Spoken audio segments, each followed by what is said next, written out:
Hello, നമസ്കാരം. എല്ലാവർക്കും ജാഷി വയനാട് സ്റ്റോറീസിലേക്ക് ഹൃദയപൂർവ്വം സ്വാഗതം. കേൾക്കൂ കേട്ടുകൊണ്ടേയിരിക്കൂ, ഞാനും നിങ്ങളും നമ്മുടെ കഥയും. നമ്മളിപ്പോൾ കേട്ടുകൊണ്ടിരിക്കുന്നത് മോഹതീരങ്ങൾ എന്ന പ്രണയ നോവലിൻ്റെ 7ാമത്തെ എപ്പിസോഡാണ്. എല്ലാവർക്കും ഒരിക്കൽ കൂടി നോവലിലേക്ക് ഹാർദവമായ സ്വാഗതം. ഒരു കാര്യം ഓർമ്മിപ്പിക്കട്ടെ, വയനാട് ജില്ലയിലെ ഏതെങ്കിലും കിടപ്പ് രോഗികളായിട്ടുള്ള ആളുകൾ നമ്മുടെ ഈ കഥ കേൾക്കുന്നുണ്ട് എങ്കിൽ, ആവശ്യമായിട്ടുള്ള രോഗികൾ ആരെങ്കിലും നമ്മുടെ ഈ കഥ കേൾക്കുന്നുണ്ടെങ്കിൽ എത്രയും പെട്ടെന്ന് ഒന്ന് കോൺടാക്റ്റ് ചെയ്യണം. അപ്പോൾ നമ്മൾ നോവലിലേക്ക് പോവുകയാണ്. മോഹതീരങ്ങൾ അധ്യായം 7. വീഡിയോഗ്രാഫർ മുന്നിൽ നിന്നത് പകർത്തുകയും ചെയ്തുകൊണ്ടിരുന്നു. വീട്ടിലും നിറയെ ആളുകളുണ്ടായിരുന്നു, നാട്ടുകാരും ബന്ധുക്കളുമായിട്ടുള്ളവർ. പുറത്ത് നടക്കുന്ന ഒന്നും അറിയാതെ ആകാംക്ഷയോടെ സീതയുടെ വരവും കാത്തു കിടക്കുകയാണ് വാസുദേവൻ നായർ. വീട്ടിലുള്ളവർ മോശമാക്കിയില്ല. ഭദ്രദീപം കൊളുത്തിയും പടക്കം പൊട്ടിച്ചും പൊന്നാട അണിയിച്ചുമാണ് അവർ സ്വീകരിച്ചത്. അമ്പിളിയമ്മയാണ് സീതയെ പൊന്നാട അണിയിച്ചത്. അതിനുശേഷം സീത നേരെ പോയത് വാസുദേവൻ നായരുടെ മുറിയിലേക്കാണ്. ആ വേഷത്തിൽ അവളെ കണ്ടപ്പോൾ വാസുദേവൻ നായരുടെ കണ്ണുകളും നിറഞ്ഞു. സീതയുടെ ഇരു കണ്ണുകളും നനഞ്ഞു. അവർ വാസുദേവൻ നായരുടെ അടുത്തെത്തി. അവളുടെ മുഖത്തേക്ക് ഒലിച്ചിറങ്ങുന്ന കണ്ണീര് തുടച്ചു. പിന്നാലെ എത്തിയ ഉദ്യോഗസ്ഥരിൽ പലരും ആ രംഗത്തിന് സാക്ഷിയായി. അവരുടെ മനസ്സിലും നൊമ്പരങ്ങൾ അങ്കുരിച്ചു. സീതയുടെ സഹപ്രവർത്തകർ ഓരോരുത്തരായി വാസുദേവൻ നായരുടെ അരികിലെത്തി കുശലങ്ങൾ പറയുകയും ആശ്വസിപ്പിക്കുകയും ചെയ്തു. പിന്നീട് ഓർഡർ അനുസരിച്ച് കാറ്ററിംഗുകാർ കൊണ്ടുവന്ന ഭക്ഷണം എല്ലാവർക്കും വിളമ്പി. എല്ലാറ്റിനും മുൻപന്തിയിൽ ഷിഖയോടും ഗ്രീഷ്മയോടും ഒപ്പം തന്നെ സുധർമ്മയും ശശിയും ഉണ്ടായിരുന്നു. എല്ലാവരും യാത്ര പറഞ്ഞ് പിരിയാൻ നേരമാണ് ശാന്താദേവി പറഞ്ഞത്, സീതയുടെ മോനെ കണ്ടില്ലല്ലോ എന്ന്. അവനെവിടെ? ശാന്താദേവി ചോദിച്ചു. അവന് പനിയാ, അത്ത് കട്ടിൽ കിടക്കുന്നു, സീത പറഞ്ഞു. എങ്കിൽ അവനെ കൂടി കണ്ടിട്ട് പോകാമല്ലേ വസുന്ധരെ? അടുത്തു വന്ന സഹപ്രവർത്തകയോട് ശാന്താദേവി ചോദിച്ചു.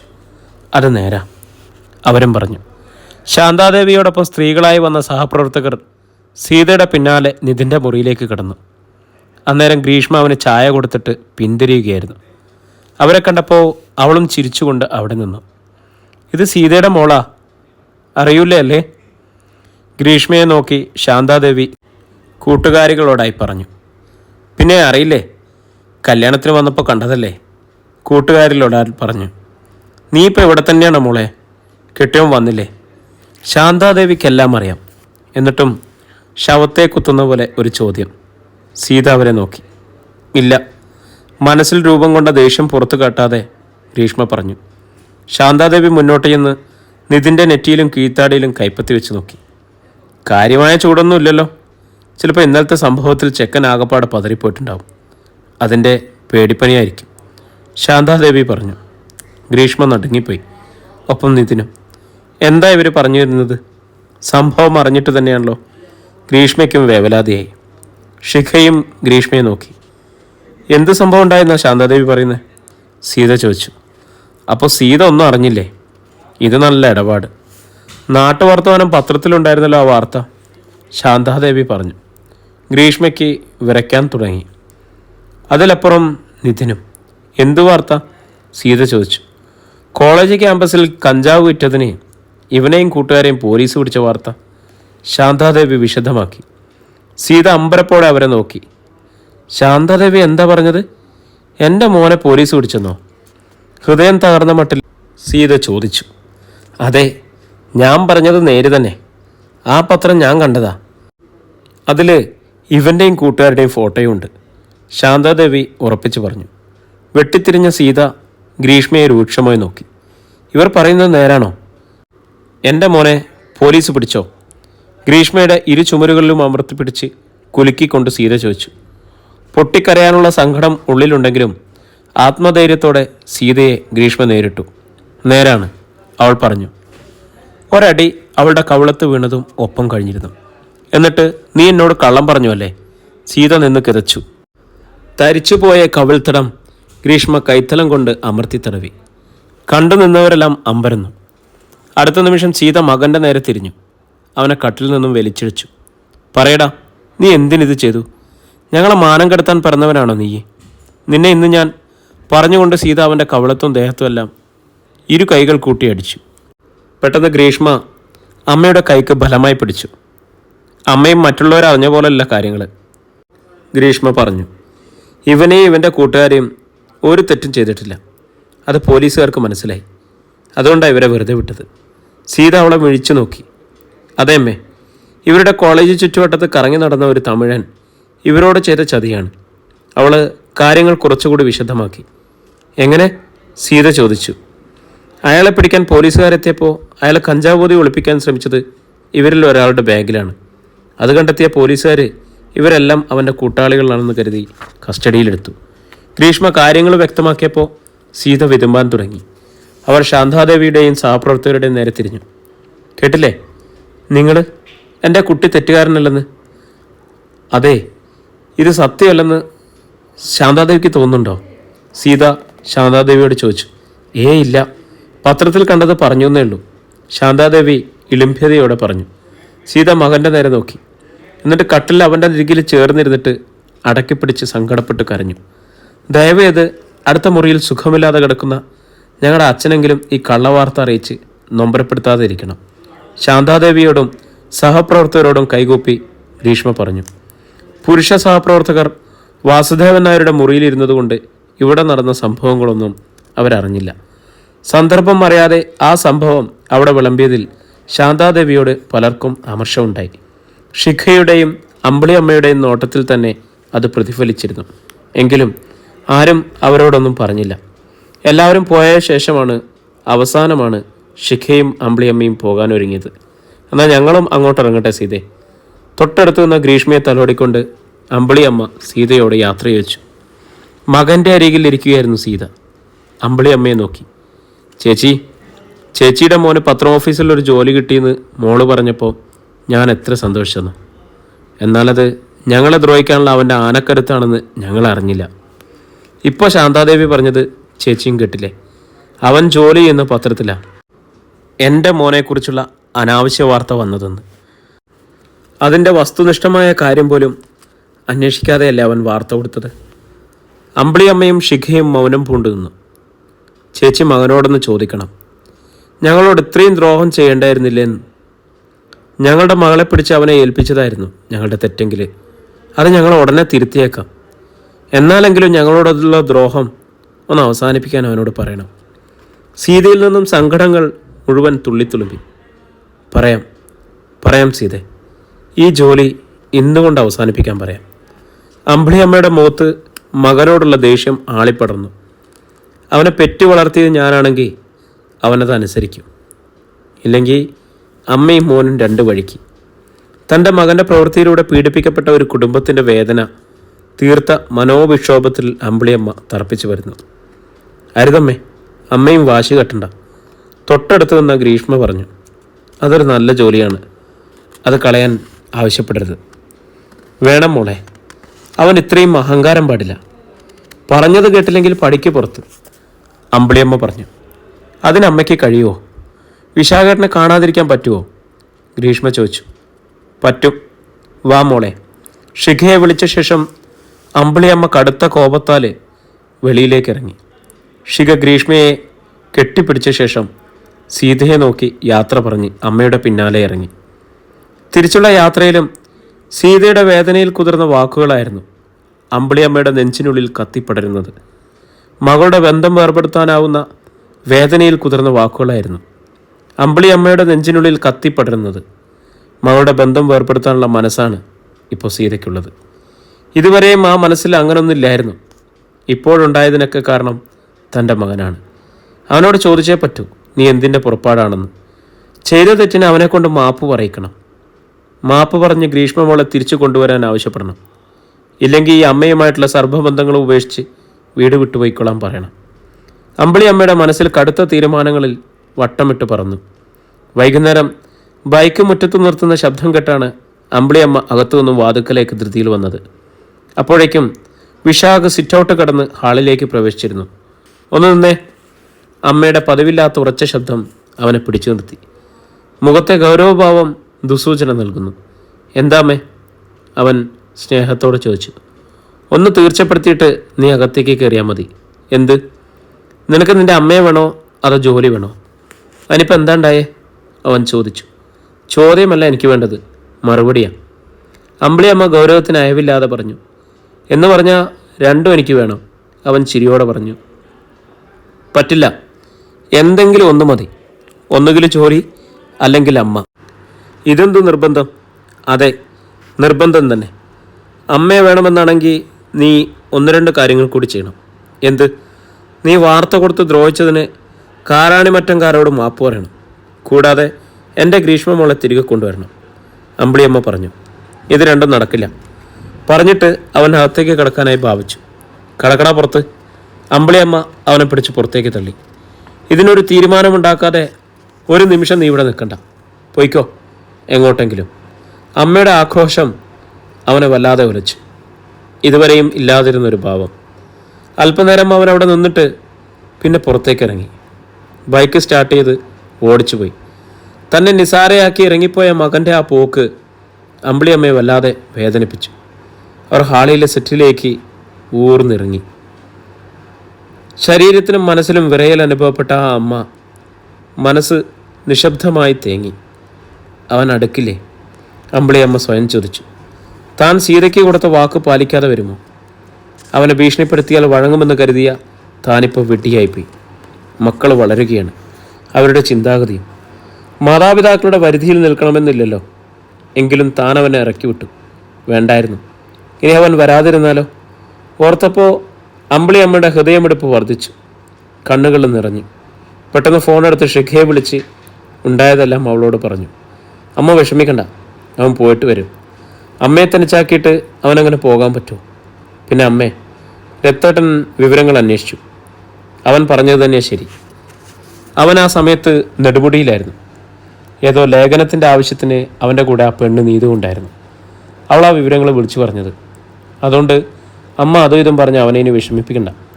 അമ്മ ഫോൺ കട്ട് ചെയ്തേ, ഞാൻ അവനെ വിളിച്ചിട്ട് അമ്മയെ വിളിക്കാം, ഷിഖ പറഞ്ഞു. അമ്പിളിയമ്മ ഫോൺ കട്ട് ചെയ്തു. വീട്ടിൽ നിന്നും ഇറങ്ങിയ വിശാഖ് നേരെ പോയത് ടൗണിലേക്കാണ്. അവൻ വാഴപ്പള്ളി ചിറയിലെത്തിയപ്പോൾ ചിറയിലെ ഒരു ഹോട്ടലിന് മുന്നിലായി ഒരു ആൾക്കൂട്ടം. അവൻ ബൈക്ക് അല്പം മാറ്റി നിർത്തിയിട്ട് അങ്ങോട്ടെടുത്തു.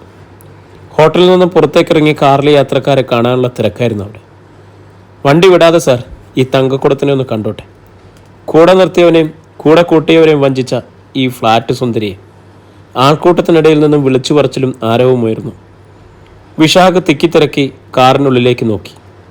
അവൻ അത്ഭുതപ്പെട്ടുപോയി. കാറിനുള്ളിൽ ചന്ദ്രാനന്ദ് IPS. അയാളോടൊപ്പം TV-യിൽ നിന്നും താരപരിവേഷം കൊടുത്ത് തിളങ്ങി നിന്ന ഫ്ലാറ്റ് കേസിലെ വിവാദ നായിക സലോമി. നിമിഷത്തിനുള്ളിൽ അവനിലെ പത്രപ്രവർത്തകൻ ഉണർന്നു. സ്വന്തം സ്മാർട്ട് ഫോണിലേക്ക് ആ കാഴ്ചകൾ അവൻ പകർത്തി. എന്നിട്ട് അയാൾ അവനെ കാണാതിരിക്കാനായി ആളുകളുടെ ഇടയിൽ മറവറ്റി നിന്നു. പെട്ടെന്നൊരു പോലീസ് ജീപ്പ് അവിടേക്ക് പാഞ്ഞു നിന്നു. ജീപ്പിൽ നിന്നും ഇറങ്ങിയ പോലീസുകാർ കാറിൻ്റെ മുന്നിൽ നിന്ന് ആളുകളെ വകഞ്ഞുമാറ്റി വിരട്ടി ഓടിച്ചു. SP-യുടെ കാറിന് മുന്നോട്ട് പോകാനുള്ള സൗകര്യമൊരുക്കി കൊടുത്തു. വിശാഖം ഓടി മാറി ബൈക്കിനടുത്തെത്തി. അന്നേരമാണ് പോലീസുകാരുടെ കൂട്ടത്തിലുണ്ടായിരുന്ന രക്തൻ അവനെ കണ്ടത്. വിശാഖും രക്തനെ കണ്ടു. അവർ പരസ്പരം കണ്ട് ചിരിച്ചതല്ലാതെ സംസാരിച്ചതല്ല.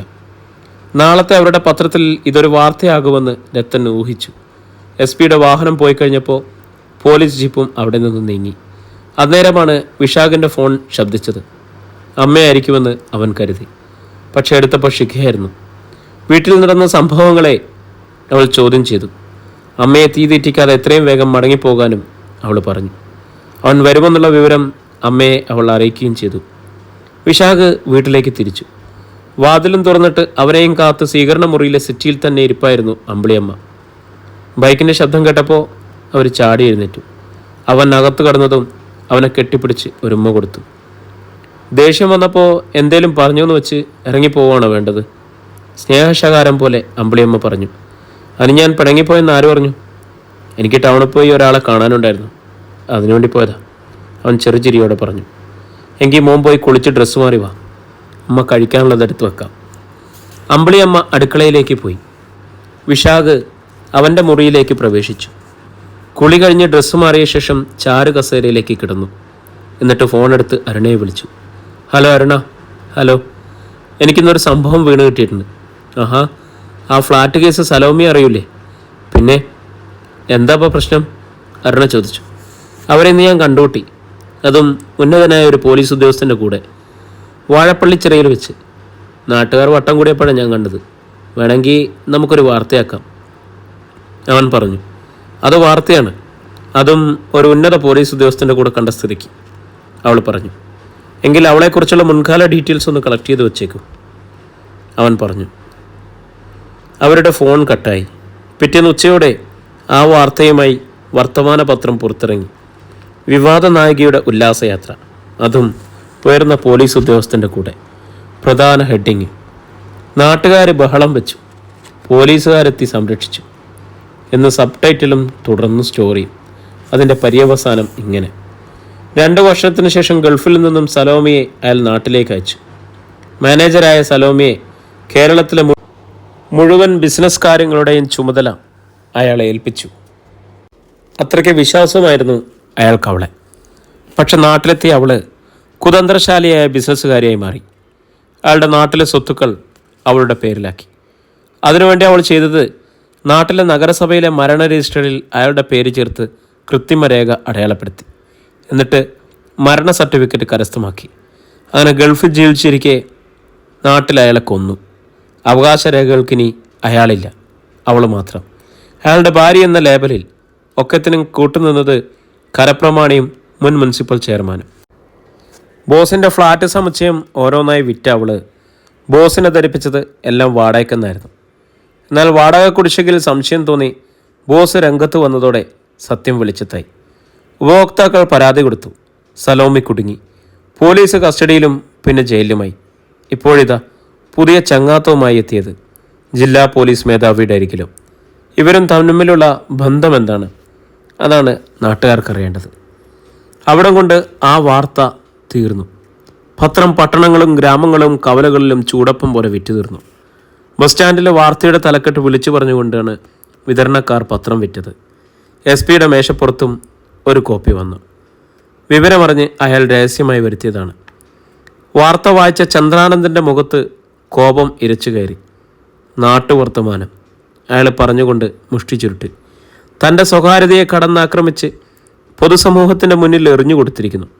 ഒരു പീക്കിരി പത്രം തുടങ്ങിയപ്പോൾ തന്നെ ഇത്ര അഹങ്കാരമോ? ചന്ദ്രാനന്ദൻ്റെ തലയ്ക്ക് ചൂട് പിടിച്ചു. ആരാണ് ഈ റിപ്പോർട്ടർ? ഇത്ര വിദഗ്ധമായി നുഴഞ്ഞുകറി ഈ വാർത്ത കൊടുത്തത് ആര്? ഇന്നലെ സന്ധ്യയ്ക്ക് അധികം ആരും കണ്ടിരിക്കാനിടമില്ലാത്ത സംഭവം മറ്റ് പ്രഭാത പത്രങ്ങളിലൊന്നും വന്നിട്ടില്ല. പക്ഷേ ഇവർ സലോമി ജാമ്യം കിട്ടിയ ശേഷം ആദ്യം ഇങ്ങോട്ട് വരുമെന്ന് കരുതിയിരുന്നില്ല. അവൾ ഔദ്യോഗിക വസതിയിൽ വന്നപ്പോൾ പെട്ടെന്ന് ഒഴിവാക്കാൻ പറ്റാത്തത് കൊണ്ടാണ് ആ ഹോട്ടലിൽ സമ്മേളിക്കാമെന്ന് കരുതിയത്.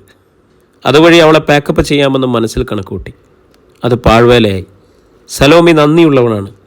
കേസിൻ്റെ ഒരിടത്തും തന്നെ കണക്ട് ചെയ്തില്ല അവൾ. എനിക്ക് നല്ല ഫ്രണ്ടാണോ അതോ കാമുകിയാണോ എന്ന് ചോദിച്ചാൽ അതിനപ്പുറം എന്ന് പറയാം. അത്ര കണ്ട് അടുത്തവരാണ്. ഒരു നൂൽച്ചരട് അവളുടെ കഴുത്തിൽ വീണില്ലെന്ന് മാത്രം. തൻ്റെ വഞ്ചി വീടുകളുടെയും റിസോർട്ടിൻ്റെയും പണം അവളുടേതായിരുന്നു. അതുകൊണ്ട് തന്നെ തേടി വന്ന അവളെ പെട്ടെന്ന് ഒഴിവാക്കാൻ പറ്റുമോ? ആ ഹോട്ടൽ കൂടിക്കാഴ്ചയിൽ അവളെ തൃപ്തിപ്പെടുത്തി അയക്കാമെന്ന് കരുതി അവിടെ വിട്ടിറങ്ങിയപ്പോഴാണ് ആ നശൂലങ്ങൾ മുന്നിൽ. അതിപ്പോൾ വാർത്തയുമായി. തൻ്റെ കരിയറിൽ കരിനിഴൽ വീഴ്ത്താൻ ഇനി അധിക സമയം വേണ്ടിവരില്ല. ഒരു തിരുത്തൽ വേഗം വേണം. നാട്ടുവർത്തമാനം വാർത്ത കണ്ട് മറ്റു പ്രഭാത പത്രക്കാർ നാളെ വാർത്തയാക്കുന്നതിന് മുമ്പ് കണ്ടത് വ്യാജവാർത്തയാണെന്ന് അവരെ ബോധ്യപ്പെടുത്തണം. അപ്പോൾ തന്നെ ചന്ദ്രാനന്ദ് പ്രസ് ക്ലബ്ബ് സെക്രട്ടറിയെ വിളിച്ചു പറഞ്ഞ് പ്രസ് മീറ്റ് അറേഞ്ച് ചെയ്തു. പ്രസ് മീറ്റിൽ നാട്ടുവർത്തമാനം പത്രത്തെ പ്രതിനിധീകരിച്ചത് സബിതയും സദയുമായിരുന്നു.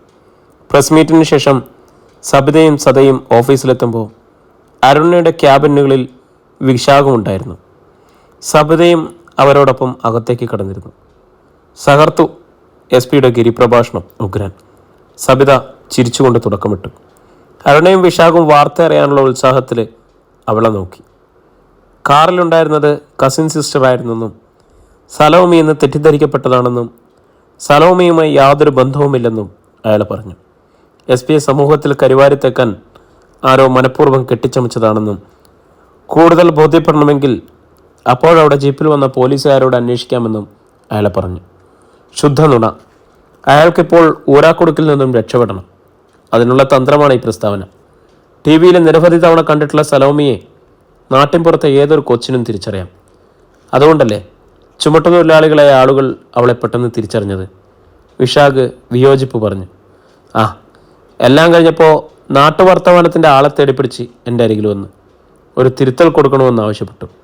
ഇല്ലെങ്കിൽ അത് കൂടുതൽ അപകടം വരുത്തി വയ്ക്കുമെന്ന് എന്നോട് പറഞ്ഞു. സബിത പറഞ്ഞു. കൊള്ളാമല്ലോ, അതൊരു ഭീഷണിയാണല്ലോ. ആട്ടെ, എന്നിട്ട് സബിത എന്ത് പറഞ്ഞു? അരുൺ ചോദിച്ചു. എനിക്ക് ഒറ്റയ്ക്കൊന്നും ചെയ്യാൻ കഴിയില്ലെന്ന് പറഞ്ഞു. ഞങ്ങൾക്കൊരു പത്രാധിപ സമിതിയുണ്ടെന്നും ആ സമിതിയുടെ തീരുമാനമാണ് ഇതിൽ വേണ്ടതെന്നും ഞാൻ അറിയിച്ചു. അത് നന്നായി. പറഞ്ഞിട്ട് അരുണ നോക്കി. എന്തു വേണം വിശാഖ്? അവൾ ചോദിച്ചു. അങ്ങനെ മറ്റുള്ളവരുടെ ഇഷ്ടപ്രകാരം പത്രം നടത്തിക്കൊണ്ടുപോകാൻ പറ്റുമോ? ഇതുപോലെ വൃത്തികെട്ട ബന്ധമുള്ള മാന്യന്മാരുടെ കള്ളത്തരം പുറത്തു കൊണ്ടുവരുന്നതായിരിക്കണം നമ്മുടെ ലക്ഷ്യം, വിശാഖ് പറഞ്ഞു. തീർച്ചയായും എല്ലാം തെളിനീർ പോലെ സുതാര്യമായിരിക്കണമെന്നാണ് മാഡത്തിൻ്റെ അഭിപ്രായം. നമുക്കൊന്നും മറച്ചു പിടിക്കാനില്ല. ഇതുവരെയും സലോമയുടെ കളിക്കളത്തിൽ പ്രത്യക്ഷപ്പെടാതിരുന്ന ഒരു കഥാപാത്രമാണ് SP ചന്ദ്രാനന്ദ്, അരുണ പറഞ്ഞു. അതെ, അയാൾക്ക് സലോമയുമായി അടുത്ത ബന്ധമുണ്ട്. അതുകൊണ്ടാണ് ജാമ്യത്തിലിറങ്ങിയ ഉടനെ അവൾ അയാളെ കാണാൻ ഇവിടെ തേടിയെത്തിയത്, സബിതയും പറഞ്ഞു. അയാളുടെ ഭീഷണി നിസാരമായി കാണണ്ട. നമുക്ക് ഈ കാര്യം സൂര്യ മേഡവുമായിട്ടൊന്ന് സംസാരിക്കണം. അരുണ സീറ്റിൽ നിന്ന് എഴുന്നേറ്റു. അവളോടൊപ്പം സബിതയും വിശാഖും മാനേജിംഗ് എഡിറ്ററുടെ റൂമിലേക്ക് നടന്നു. എന്താ 3 പേരും ഒരുമിച്ച്? വാതിൽ തുറന്ന് മുറിക്കുള്ളിലേക്ക് പ്രവേശിച്ച അവരോട് പുഞ്ചിരിയോടെ സൂര്യ ചോദിച്ചു. ഭീഷണി, ചെറുചിരിയിൽ അരുണ പറഞ്ഞു. ആരുടെ? SP-യുടെ. ആ, ഇരിക്കും നിങ്ങൾ. 3 പേരും സീറ്റിനടുത്തെത്തിയപ്പോൾ സൂര്യ പറഞ്ഞു. അവരിരുന്നു. വിശാഖ് കൊടുത്ത വാർത്ത ചന്ദ്രാനന്ദിനെ ചൂട് പിടിപ്പിച്ചു. അയാൾ പ്രസ് മീറ്റ് വിളിച്ചു. കൂടെ കണ്ടത് സലോമയല്ല, അത് അയാളുടെ കസിൻ സിസ്റ്ററാണെന്ന് ബോധ്യപ്പെടുത്താൻ. അതിനുശേഷം സബിതയെ അയാൾ വരട്ടുകയും ചെയ്തു. കൊടുത്ത വാർത്ത തെറ്റായ സന്ദേശമായിരുന്നെന്നും തിരുത്തി കൊടുക്കണമെന്നും അയാൾ അവളോട് ആവശ്യപ്പെട്ടു. അത് പാടില്ല മാഡം. അതിന് തക്കതായ തെളിവ് എൻ്റെ കയ്യിലുണ്ട്. അത് ആദ്യം കൊടുത്തില്ലെന്നേ ഉള്ളൂ, വിശാഖ് പറഞ്ഞു.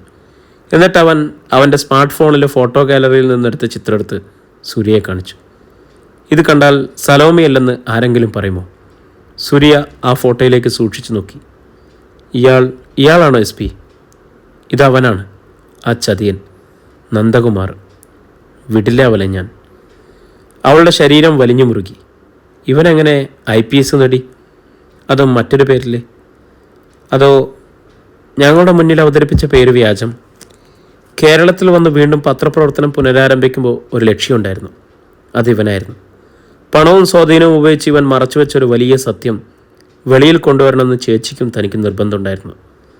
മായാവിയെപ്പോലെ മറഞ്ഞു നടക്കുന്ന ഇവനെ കണ്ടെത്തിയിട്ട് വേണം അത് നിർവഹിക്കാനെന്നും തീരുമാനിച്ചു.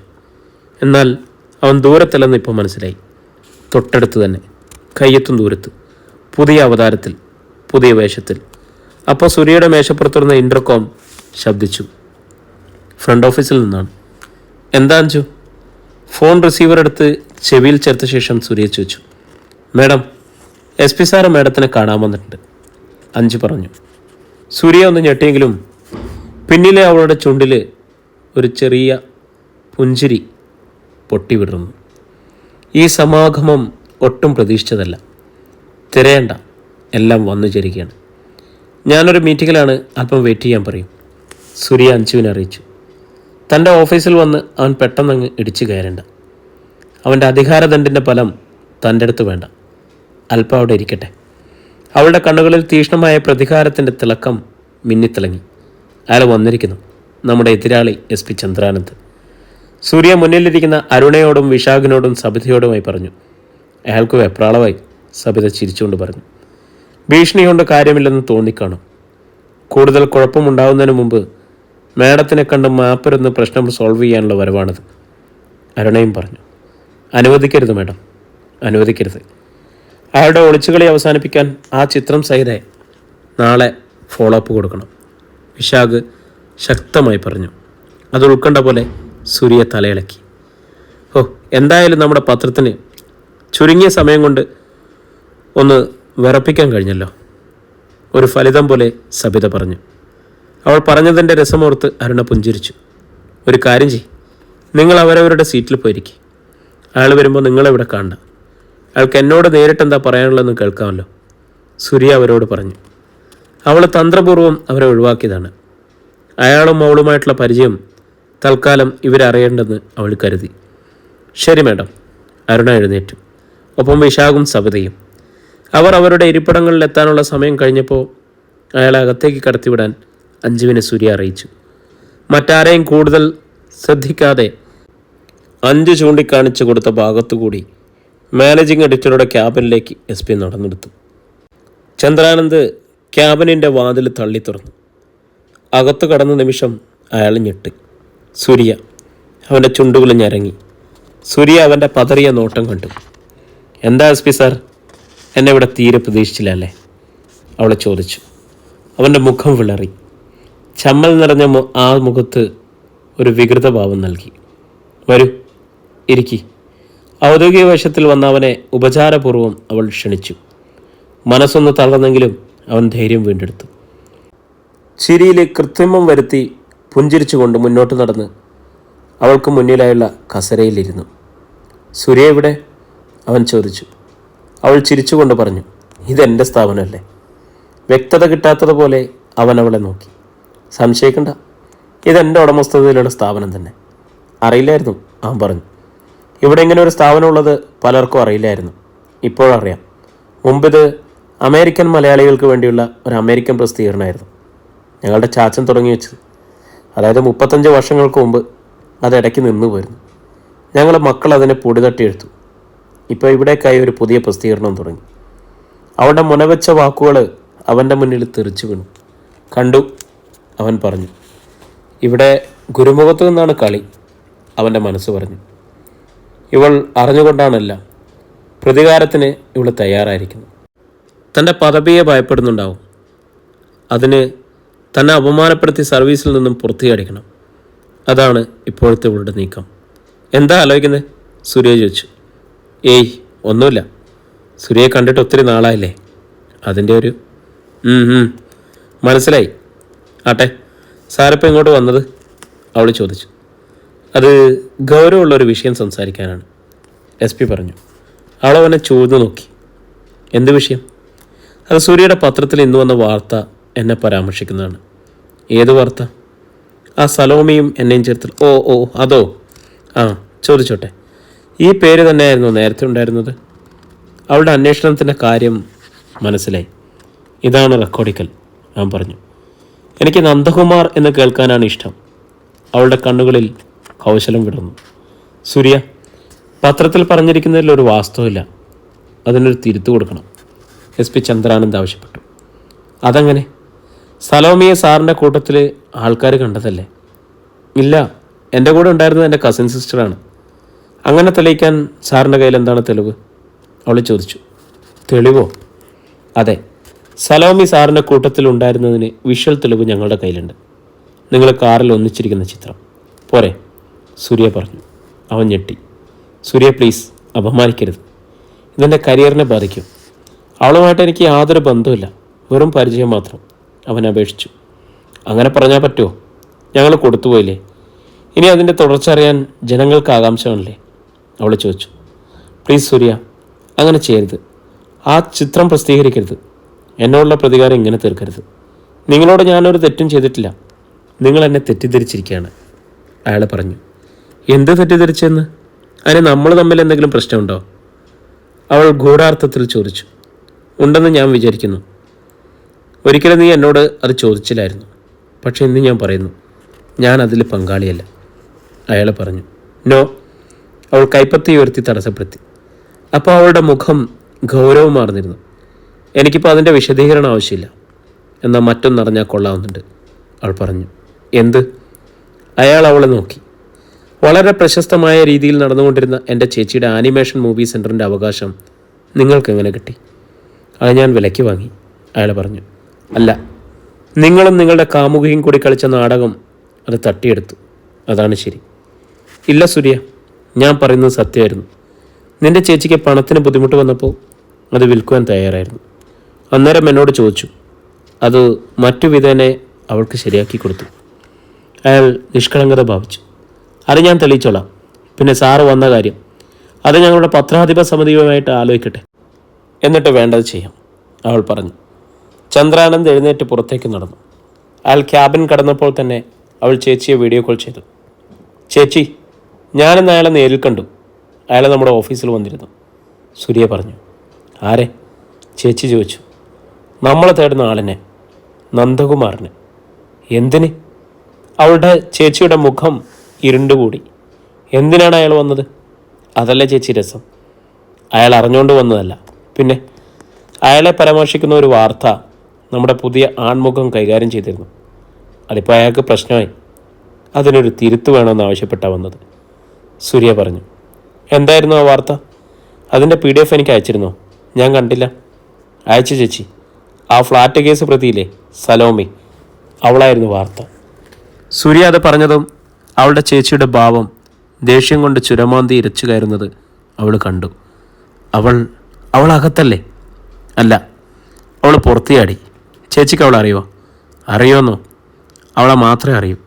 ഏറ്റവും എളുപ്പത്തിൽ ഞാൻ നിന്നോട് പറഞ്ഞിട്ടില്ലേ, സുമിത്ര എന്നൊരുത്തിയെക്കുറിച്ച്. അവളാണിവൾ.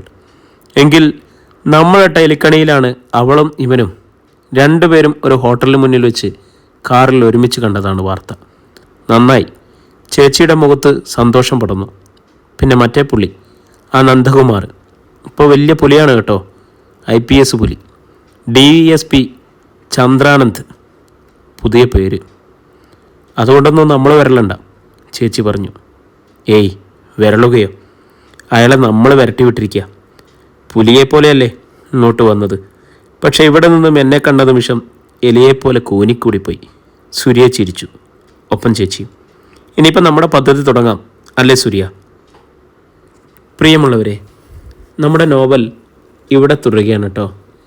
ഈ നോവലിൻ്റെ അടുത്ത ഭാഗത്തിനായിട്ട് നമ്മുടെ ചാനലൊന്ന് സബ്സ്ക്രൈബ് ചെയ്യുകയും ബെല്ലൈക്കൺ അമർത്തുകയൊക്കെ ചെയ്യുക. നിങ്ങളുടെ കമൻറ്റും ലൈക്കും ഒക്കെ വേണം. ഞാൻ ആദ്യം പറഞ്ഞ കാര്യം ഒരിക്കൽ കൂടി ഓർമ്മപ്പെടുത്തുകയാണ്. വയനാട് ജില്ലയിൽ എവിടെയെങ്കിലും ഈ കഥ കേൾക്കുന്ന, നമ്മുടെ ചാനൽ സ്ഥിരമായി കേട്ടുകൊണ്ടിരിക്കുന്ന ആരെങ്കിലും വയനാട് ജില്ലയിൽ എവിടെയെങ്കിലും കിടപ്പ് രോഗികളായിട്ടോ അവശരായിട്ടുള്ള നിലയിലോ ഉണ്ടെങ്കിൽ എത്രയും പെട്ടെന്ന് ഒന്ന് കോൺടാക്റ്റ് ചെയ്യണം കേട്ടോ. എല്ലാവർക്കും ഒത്തിരി സന്തോഷത്തോടെയുള്ള ഒരു നല്ല ദിവസം ആശംസിച്ചുകൊണ്ട് നിങ്ങളുടെ സ്വന്തം ജാഷി വയനാട്.